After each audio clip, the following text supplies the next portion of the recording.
আজ নদিয়া নবদ্বীপ মাঝে অদ্বৈত আচার্য 52 বৎসর বয়সে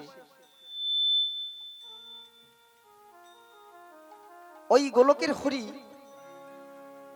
মদন গোপালকে এই ধরনের বুকে নিয়ে এসেছিল। যখন নিয়ে এসেছিল তখন অদ্বৈত আচার্যের বয়স কত ছিল? কি গো মা, আমি এক্ষুনি বললাম তো। অদ্বৈত আচার্যের বয়স কত ছিল? 52 বৎসর বয়স। বললাম 52 বৎসর বয়স। তাহলে গৌর সুন্দর আমার কতদিন লীলা করেছিল এই ধরনীর বুকে? আগে 48 বৎসর। 48 বৎসর এই ধরাধামে লীলা করেছিল গৌর সুন্দর আমার। 48 বছর লীলা করার পরে আজ নীলা সম্বরণ করেছে। নীলা সম্বরণ করে গোলকের হরি ফিরে গেছে গোলকে। যখন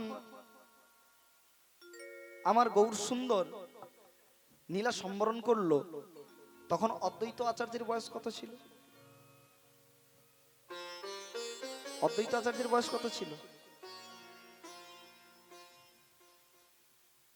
52 বৎসর বয়সে অদ্বৈত আচার্য নিয়ে এসেছিল মদন গোপালকে।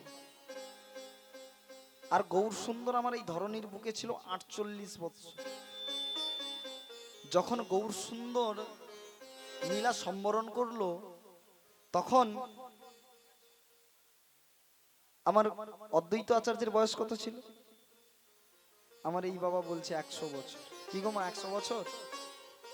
হ্যাঁ, এই বাবা ঠিক বলেছে, 100 বৎসর। তারপরেও কিছুদিন অদ্বৈত আচার্য এই ধরনীর বুকে ছিল। ধরনীর বুকে ভালো লাগলো না আর। কেন বলুন তো? সেই কীর্তন, সেই নাম শ্রবণ হচ্ছে না, আর ভালো লাগছে না। তাই এই ধরনী ত্যাগ করে কোথায় ফিরে গেল? কৈলাসে। ওই কৈলাসে ফিরে গেছে। কৈলাসে ফিরে গিয়ে কিছুদিন যায়। যাওয়ার পরে কৈলাসপতি ভোলানাথের আর কৈলাসের সুখ স্বাচ্ছন্দ্য আর ভালো লাগছে। কেন আমি ওই ধরনী ছেড়ে, ওই মর্তধাম ছেড়ে কেন আমি এই কৈলাসে ফিরে এসেছি? না না, আমাকে যে কৃষ্ণ ভজন সাধন করতে হবে, আবার আমি যাব। তাই কৈলাসপতি ভোলানাথের মনের ইচ্ছে জেগেছে যে আমি নাম গুণকীর্তন করবার জন্য ওই মর্তধামে যাব। তাই ওই কৈলাসপতি ভোলানাথ মর্তধামে একজন চাষার বাড়িতে আসছে। আজ কৃষ্ণমণ্ডল নামে একজন চাষা প্রত্যেকদিন চাষ আবাদ করে। সকাল থেকে বেরিয়ে যায়, সন্ধ্যেতে বাড়ি ফেরে। সন্ধ্যেতে বাড়ি ফেরে পা হাত পা ধৌত করে কি করে না, সন্ধ্যা প্রদীপ জ্বালিয়ে দিয়ে ওই ঠাকুর ঘরে বসে ঠাকুরের নাম গুণ কীর্তন করে। মনটা ছিল তার খুব ভক্ত প্রাণ। তার একজন স্ত্রী ছিল, তার নাম হলো দুরিকা। একদিন লোকমুখে শুনতে পেল আসছে আষাঢ় মাস, আসছে আষাঢ় মাস। আষাঢ় মাসে নাকি সবাই ভক্তবৃন্দরা ওই পুরীধাম যাত্রা করে। ওই পুরীধাম যাত্রা করে। যেই না এই কথাটা শুনতে পেয়েছে কৃষ্ণমণ্ডল, কৃষ্ণমণ্ডল ভাবছে আমি যাব পুরীধাম, আমি পুরীধাম যাব। আমার বাড়িতে যে অভাব অনটন রয়েছে, আমার বাড়িতে যে অভাব অনটন রয়েছে, ওই জগতের নাথ জগন্নাথকে গিয়ে আমি বলবো, ওগো জগন্নাথ, আমার আমার যে অভাব রয়েছে, আমার যে খুব অনটন রয়েছে, ওগো জগন্নাথ, তুমি আমায় অভাব দূর করে দাও। এই মনের বাসনা নিয়ে আজ কৃষ্ণমণ্ডল দুডিকার কাছে গেছে অনুমতি নিতে। ওগো দুডিকা, দেখো দেখো, ওই যে সবাই মিলে, দেখতে পাচ্ছ না দুডিকা, সবাই মিলে রথযাত্রায় যাচ্ছে ওই পুরীধাম। ওগো দুডিকা, আমাদের বাড়িতে যে খুব অভাব, খুব অনটন, আমি ভেবেছি, মনে স্থির করেছি যে আমি জগন্নাথকে গিয়ে আমাদের এই অভাবের কথা জানাবো। উনি তো জগতের নাথ, উনি হয়তো কোনো বিধান করতে পারে। তাই দুটিকা, তুমি আজ আমায় বিদায় দাও। ওগো স্বামী, সত্যিই বলেছ, আমাদের বাড়িতে খুব অভাব। ঠিক আছে স্বামী, তুমি তুমি সাবধানে যেও। তাই দুটিকার কাছে বিদায় নিয়ে জগন্নাথের নাম গাইতে গাইতে যাচ্ছে। কি নাম গাইতে গাইতে যাচ্ছে? জগন্নাথ স্বামী নয়ন পথগামী ভব তুমে। জয় জগন্নাথ স্বামী নয়ন পথগামী, জয় জগন্নাথ ভব তুমে। জগন্নাথ স্বামী নয়ন পথগামী ভব তুমে। জয় জগন্নাথ স্বামী জয় জগন্নাথ পথগামী, ওগো জগন্নাথ, ভব তুমে। জগন্নাথ স্বামী নয়ন পথগামী। জয় জগন্নাথ স্বামী নয়ন পথগামী, ভব তুমে। জয় জগন্নাথ নাথ স্বামী নয়ন পথগামী ভব তুমে। জগন্নাথ স্বামী নয়ন পথগামী ভব তুমে। জগন্নাথ স্বামী নয়ন পথগামী ভব তুমে। জগন্নাথ মন্দিরে এসেছে, এসে জয়ধ্বনি দিচ্ছে, জগন্নাথ দেব কি জয়, সুভদ্রা মাইয়া কি জয়, বলদেব কি, জয়, বলো সবে জয় জগন্নাথ। জয় জগন্নাথ। জগন্নাথ দেবের জয়ধ্বনি দিয়ে জগন্নাথের রথে তো গিয়েছে, দাঁড়িয়ে দেখছে তিনটি রথ সাজানো হয়ে আছে। একটি রথে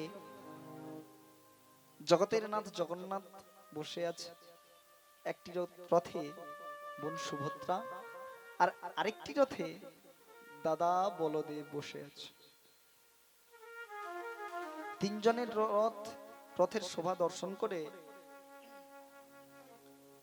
আজ কৃষ্ণমণ্ডল জগন্নাথ দেবকে বলছে, ওগো জগন্নাথ, ওগো প্রভু, তোমার কত সুন্দর নবকলেবর, তোমার ওই রূপের ছটা যে দেখবে সে যে মূর্ছা পড়ে যাবে। ওগো জগন্নাথ, জানো জগন্নাথ,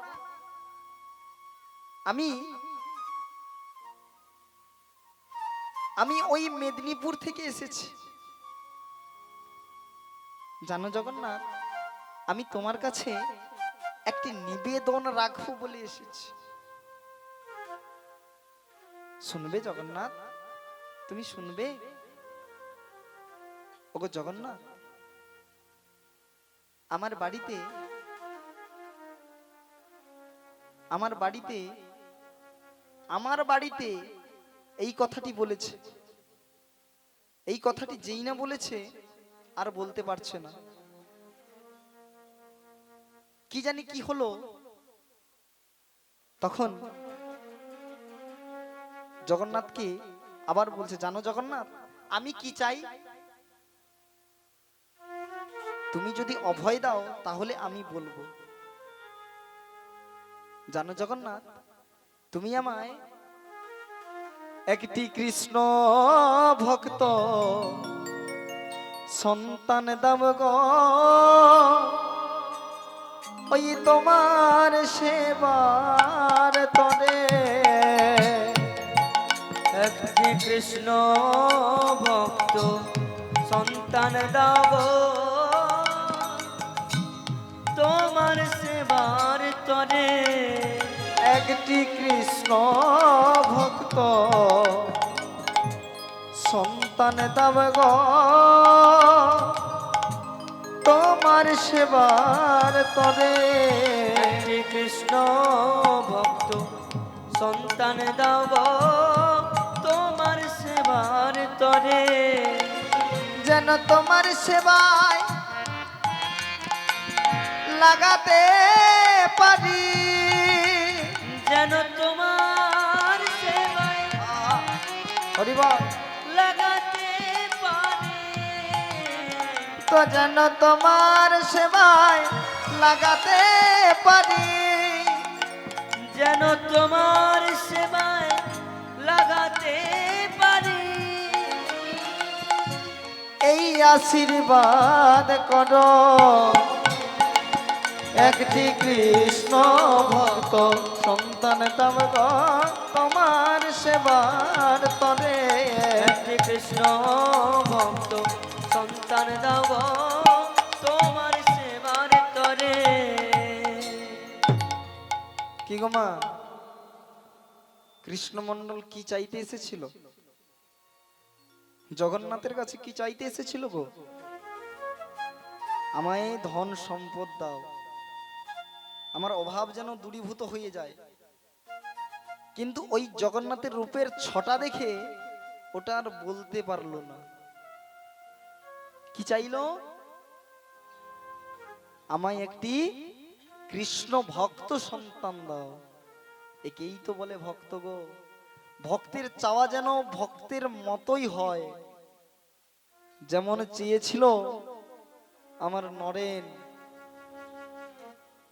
যেমন চেয়েছিল নরেন। নরেন কে গো? নরেন কে? কাকে নরেন বলে? বলে কার ডাক নাম নরেন? রামকৃষ্ণ। তাহলে বিবেকানন্দের ডাক নাম কি?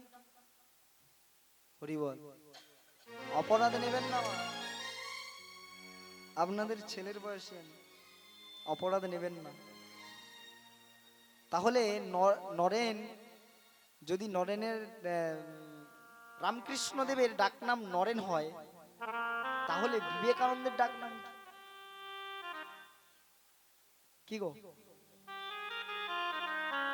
বলুন কিছু একটা, কিছু একটা তো বলবেন।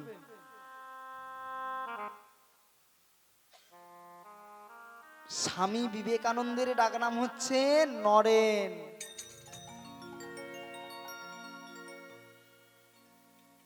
কি চেয়েছিল না? নরেনের বাড়িতে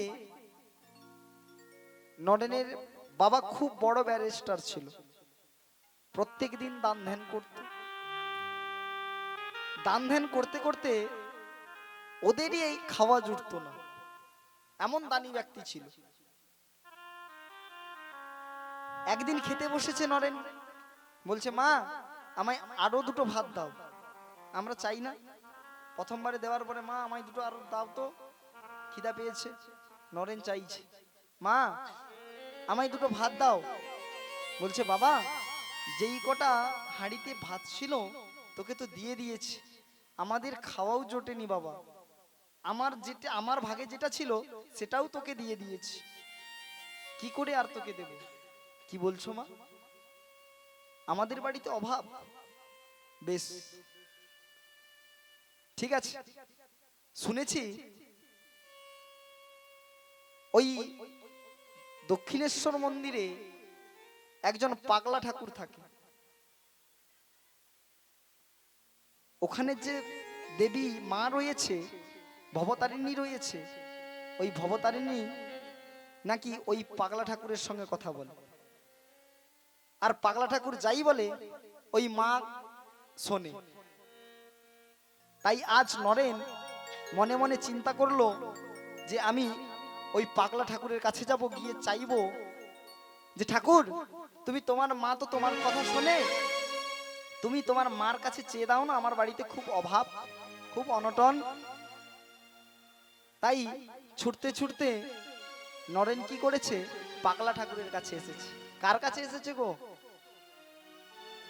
জয় রাধে। কার কাছে এসেছে? হ্যাঁ, রামকৃষ্ণ পরমহংস দেবের কাছে এসেছে। রামকৃষ্ণ পরমহংস দেবের কাছে এসেছে, এসে বলছে পাগলা ঠাকুর, পাগলা ঠাকুর। তখন রামকৃষ্ণ দেব বলছে, কে রে শালা? না আমি নরেন গো। হ্যাঁ, কি হয়েছে বল? না জানো, আমার বাড়িতে খুব অভাব, খুব অনটন। শুনেছি নাকি ওই তোমার মন্দিরের দেবী ভবতারিণী নাকি তোমার কথা শোনে। তাই পাগলা ঠাকুর তুমি চেয়ে দাও না তোমার ওই মায়ের কাছে, যে আমার বাড়িতে খুব অভাব রয়েছে, ওটা যেন দূরীভূত করে দেয়। যে এই কথাটি বলেছে, বলছে কেন রে শালা, চাওয়াটা তোর না চাওয়াটা আমার? তোর চাওয়াটা তুই গিয়ে চাইতে পারছিস না? ওই মা, ওই মন্দিরের ভবতারিণী মা কি আমার একা রে? ও যে সারা জগতের মা। তাই তোর চাওয়াটা তুই গিয়ে চা না। তাই নরেন কি করছে, মায়ের মন্দিরে প্রবেশ করেছে।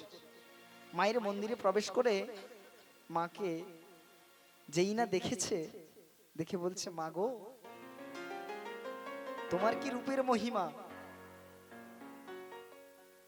তোমার ওই রূপ দেখে আমার কি চাইতে ইচ্ছে করছে জানো মা? ওগো মা ভবতারিণী, তুমি আমায় জ্ঞান দাও, বিবেক দাও, বৈরাগ্য দাও। জয় রাধে। কি চাইলো? কি চাইলো গো? কি চাইতে গেছিল নরেন? কিন্তু কি চাইলো? নরেন চাইতে গেছিল বাড়ির খুব অভাব, কিন্তু কি চাইলো মায়ের কাছে? আমায় জ্ঞান দাও, বিবেক দাও, বৈরাগ্য দাও। একবার নয়, দুবার নয়, তিনবার সেই চাওয়াটা চেয়েছে। সেই চাওয়াটা চেয়েছিল বলে আজ শিকাগো শহরে গিয়ে ইংরেজদের কাছে আমাদের হিন্দু ধর্মটাকে বজায় করে এসেছে। একেই বলে ভক্ত। যেমন চেয়েছিল ভক্ত প্রহ্লাদ। কোন সময় জানেন? যখন হিরণ্যকশিপু প্রহ্লাদকে জিজ্ঞেস করছে, তোকে তো হাতির পায়ের কাছে দিলাম, তুই মরলি না, তোকে তো জ্বলন্ত আগুনেও দিলাম, তুই মরলি না, তোকে বিষ খাওয়ালাম, তাও মরলি না, তোকে বিষাক্ত সর্পের কাছেও দিলাম, তাও তুই মরলি না, তোর ওই হরি নামের গুণে। তাহলে বাবা বলতো, তোর হরি কোথায়? কেন বাবা? আমার হরি সর্বত্র বিরাজমান। ও, তোর হরি সর্বত্র বিরাজমান? তাহলে বাবা বল, এই ফটিক স্তম্ভের মধ্যে তোর হরি রয়েছে? বলে হ্যাঁ বাবা রয়েছে। ঠিক আছে, আমি দেখতে চাই এই ফটিক স্তম্ভের মধ্যে তোর হরি কিভাবে আছে। যেই না গদাটি ধরে ওই ফটিক স্তম্ভে আঘাত করেছে, আজ কি হলো, ওই ফটিক স্তম্ভের ভেতর থেকে বেরিয়ে এসেছে নৃসিংহ মূর্তি। নৃসিংহ মূর্তি বেরিয়ে এসে হিরণ্যকশিপুর বক্ষটাকে জীর্ণ বিদীর্ণ করে দিল। আর প্রহ্লাদ ওদিকে থরথর করে কাঁপছে, ওই দৃশ্য দেখে থরথর করে কাঁপছে। যখনই ভয় পেয়ে প্রহ্লাদ দাঁড়িয়ে দাঁড়িয়ে ভগবানের স্তব করছে, হিরণ্যকশিপুর দেহটাকে নিজ জানু থেকে ফেলে দিয়ে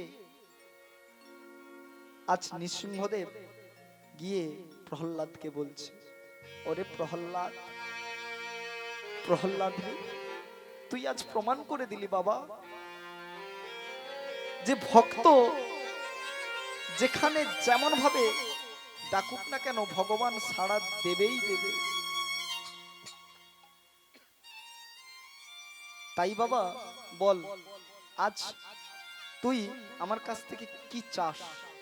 তুই আজ আমার কাছে যা চাইবি বাবা, আমি তোকে তাই দেব। ভগবান বলছে ভক্তকে, তুই আজ যা চাইবি আমি তোকে তাই দেব। প্রহ্লাদ কিছু বলছে না গো মা, প্রহ্লাদ কিছু বলছে না। যেই না কিছু বলছে, ভগবান কেমন অফার দিচ্ছে দেখুন, ভক্তকে কেমন অফার দিচ্ছে। বলে, তুই স্বর্গের রাজা হবি, তুই স্বর্গের রাজা হবি। প্রহ্লাদ কিছু বলছে না। ইন্দ্রের আসন নিবি? এই প্রহ্লাদ, ইন্দ্রের আসন নিবি? তুই যা চাইবি আমি তোকে তাই দিয়ে দেব। ও বুঝেছি, এগুলো ছোট ছোট হয়ে গেছে না। তুই গোলকের হরি হবি? দেখুন, ভক্তের জন্য ভগবানও বিকিয়ে যায়, ভক্তের কাছে ভগবানও বিকিয়ে যায় গো। স্বয়ং গোলকপতি হরি আজ সে বলছে যে তুই গোলকের হরি হবি, নিজের জায়গাটাই ভক্তকে দিয়ে দিচ্ছে। তখন প্রহ্লাদ বলছে, ওগো প্রভু, আমি যে কিছু চাই না, হরি হতে চাই না, স্বর্গের রাজাও হতে চাই না, ইন্দ্রের আসনও নিতে চাই না, কি চাই জানো? এই আশীর্বাদ তুমি করো যেন তোমার চরণ ছাড়া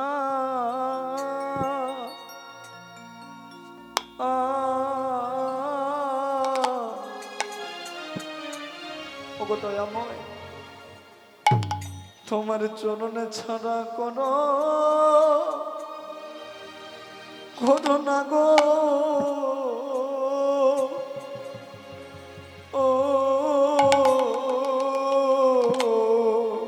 যেন তোমার চরণ ছাড়া, প্রভু, যেন তোমার চরণ ছাড়া করো না। চরণ ছাড়া করো, তোমার চরণ ছাড়া করে দিলে না গো, আমি যে থাকতে পারবো না দয়াময়। তুমি এই আশীর্বাদ,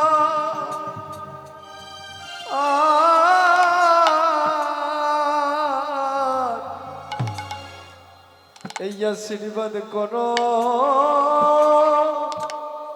করো মনে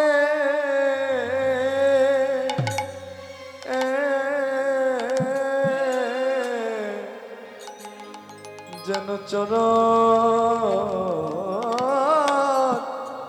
ছাড়া, যেন চরণ ছাড়া করো না গো। ও এই আশীর্বাদ হরি করো কিচ্ছু চাই না, ওরে আমি কিচ্ছু চাই না দয়াময়, যেন ওই তোমার রাঙা চরণ, চরণ ছাড়া ওই তোমার রাঙা চরণে আমায় ঠাঁই দিও শেষের কালে। করো কিচ্ছু চাই না। না গো ও জয় রাধে। দেখুন প্রহ্লাদ চাইছে তোমার চরণ ছাড়া করো না। কি গো মা,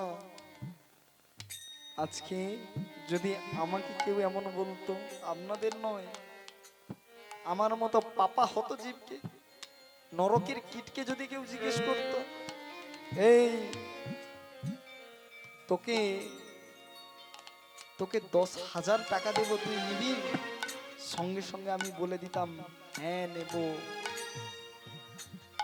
সামান্য ওই 10,000 টাকা আমাকে যদি কেউ দেবে বলে, আমি নিয়ে নেব। কিন্তু কিন্তু দেখুন প্রহ্লাদ কত বড় জিনিস পেতে পারতো, গোলকের হরিও হতে পারতো, কিন্তু চাইছে না। কেন বলুন তো? এরাই যে প্রকৃত ভক্ত, এরাই যে প্রকৃত ভক্ত। তাই আজ কৃষ্ণমণ্ডল জগন্নাথের কাছে চাইছে আমায় একটি কৃষ্ণ ভক্ত সন্তান দাও। আজ জগন্নাথ দেবের কাছে কৃষ্ণ ভক্ত সন্তান চেয়ে আজ কৃষ্ণমণ্ডল বাড়ি ফিরেছে। বাড়ি ফিরে দুরিকাকে ডাকছে, ওগো দুরিকা, দুরিকা। যেই না দুরিকা দুরিকা বলে ডাকছে, দুরিকা বাইরে বেরিয়ে এসেছে। বাইরে বেরিয়ে এসে বলছে, স্বামী এসেছো স্বামী? বলো বলো স্বামী, তুমি ওই ওই জগন্নাথ দেবের কাছে গিয়ে কি চেলে? কেন দুরিকা, কেন জানো? আমার যে খুব মনের বাসনা জেগেছে, জানতে ইচ্ছে করছে। কি চেয়েছি জানো দুরিকা? শোনো গো, শুধু আমার জন্য নয়, আমার এবং তোমার জন্য একটি কৃষ্ণ ভক্ত সন্তান চেয়েছি। ওগো স্বামী, তুমি যে আমার মনের চাওয়াটি জগন্নাথের কাছে চেয়ে এসেছো, তাই আজ দুরিকা বলছে, তুমি যে জগন্নাথের কাছে আমার মনের চাওয়াটাই চেয়ে এসেছো। বাহ স্বামী বাহ, তুমি ঠিক করেছো। জানো দুরিকা, আমি কেন চেয়েছি শুনেছি নাকি কোনো কারোর বংশে যদি একজন কৃষ্ণ ভক্ত সন্তান জন্মগ্রহণ করে, তার নাকি 14 পুরুষ উদ্ধার হয়ে চলে যায়। তাই জানো, ওই জগন্নাথের রূপ দর্শন করে এই কথাটি ভেবে কি জানি কি আমার মনে কি হলো, আমি জগন্নাথের কাছে চেয়ে ফেলেছি আমায় একটি কৃষ্ণ ভক্ত সন্তান দাও। বাহ স্বামী বাহ, ঠিক আছে, তুমি ঠিক চাওয়াই তো চেয়েছো। চলো চলো স্বামী, অনেকটা পথ অতিক্রান্ত করে তুমি এসেছো, চলো বাড়ির ভেতরে চলো।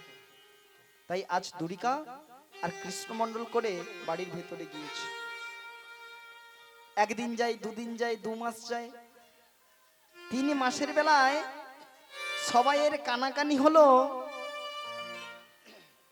যে দুরিকা দেবী গর্ভবতী হয়েছে। আচ্ছা মায়েরা বলুন তো, কেউ যদি গর্ভবতী হয়, কথাটা আগে কোথায় প্রচারিত হয়? জয় রাধে। আচ্ছা আপনাদের এই গ্রামে যদি কোথাও একটা ঘটনা ঘটে, আগে প্রথম কারা জানতে পারে? কে জানতে পারে গো, বলো?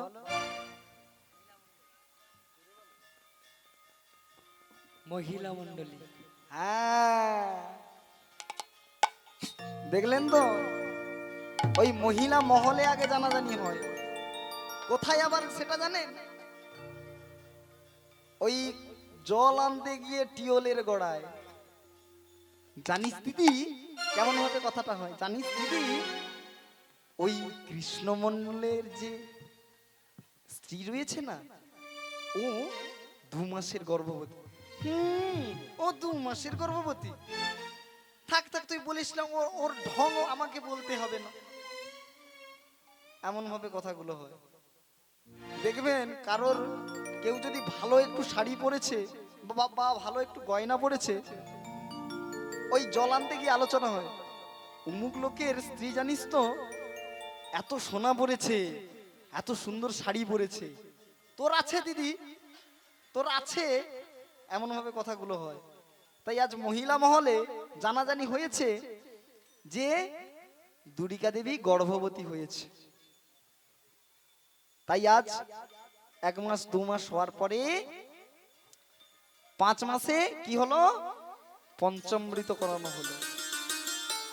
পঞ্চামৃত করানো হলো। কি গো মা, আপনাদের এদিকে পঞ্চামৃত করানো হয়? কেমন ভাবে হয় গো? 5 মাসে তো হয়। কেমন ভাবে হয়? ওই একটু শিবের কাছ থেকে পঞ্চামৃত এনে, শিব ঠাকুরের কাছ থেকে একটু পঞ্চামৃত এনে মালা ঘুমসি দিয়ে,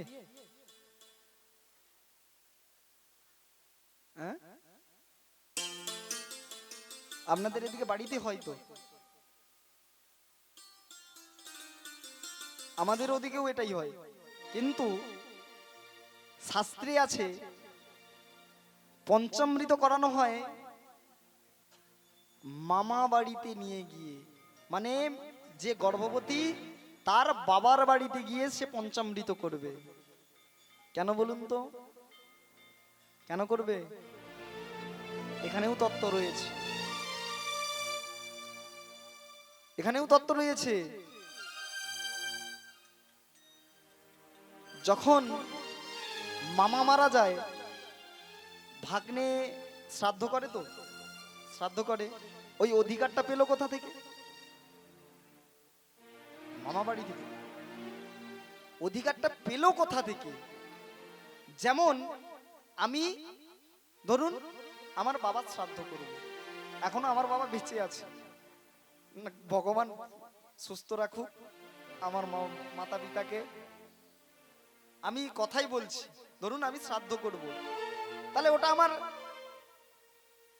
অধিকার পেতে হয়েছে, অধিকার পেতে হয়েছে তো। তাহলে আমি যে আমার মামার শ্রাদ্ধ করব, আমি আমার মামার শ্রাদ্ধ করব, তার অধিকারও আমাকে পেতে হয়। কিভাবে পাবো? ওটা কবে পাবো? কিভাবে পেলাম? কি গো, কিভাবে পাবো? জয় রাধে, হরে কৃষ্ণ মা। ওই 5 মাসে যে পঞ্চামৃত করানো হয়, এর জন্য শাস্ত্রে লিখেছে 5 মাসে পঞ্চামৃত করতে হয় বাবার বাড়িতে গিয়ে। বাবার বাড়ি থেকে লোকজন এসে নিয়ে যাবে, নিয়ে গিয়ে ভগবানের চরণামৃত নিয়ে এসে মালা ঘুমসি পরিয়ে ওখানে পঞ্চামৃত করানো হয়, যে আজ থেকে এই কুলটাও তোমার, এই মাতুল কুলটাও তোমার। ওই সন্তানকে অধিকারটা দেওয়া হয়। তাই মামা মরলে ভাগ্নে শ্রাদ্ধ দিতে পারবে, তার আগে অধিকার পায় না। তেমনি আজ পঞ্চামৃত করানো হলো দুর্গা দেবীকে, সাধভক্ষণ হলো, দিন যায়, দিন যেতে যেতে আজ শুভক্ষণে আজ কি হলো? আজ জন্মগ্রহণ করলো। কে জন্মগ্রহণ করলো গো? শিশু সন্তান জন্মগ্রহণ করলো। শিশু সন্তান জন্মগ্রহণ করেছে। জন্মগ্রহণ করে জোরে জোরে কাঁদছে, জোরে জোরে কাঁদছে, কান্না বন্ধ হচ্ছে না। যে সন্তানটি জন্মগ্রহণ করেছে ওই সন্তানের কান্না বন্ধ হচ্ছে না। তাই পাড়া প্রতিবেশীরা সবাই মিলে বলছে, ওগো কৃষ্ণমণ্ডল, যাও না পাড়া প্রতিবেশীর দ্বারে গিয়ে একটু মধু ভিক্ষা করে এনে ওই ছেলেটির বদনে দাও, যদি ওর কান্নাটা বন্ধ হয়। তখন সেই কথা শুনে দুরিকাও বলছে, যাও না স্বামী, ওই পাড়া প্রতিবেশীর কাছে গিয়ে একটু মধু চেয়ে আনবে। তাই যেই না এই কথা বলেছে, কৃষ্ণমণ্ডল বলছে, চুপ করো দুরিকা, চুপ করো। তুমি বলছো আমার ছেলেকে ওই চেয়ে আনা মধু দেব? না না দুরিকা, আমার ছেলেকে কি মধু দেব জানো?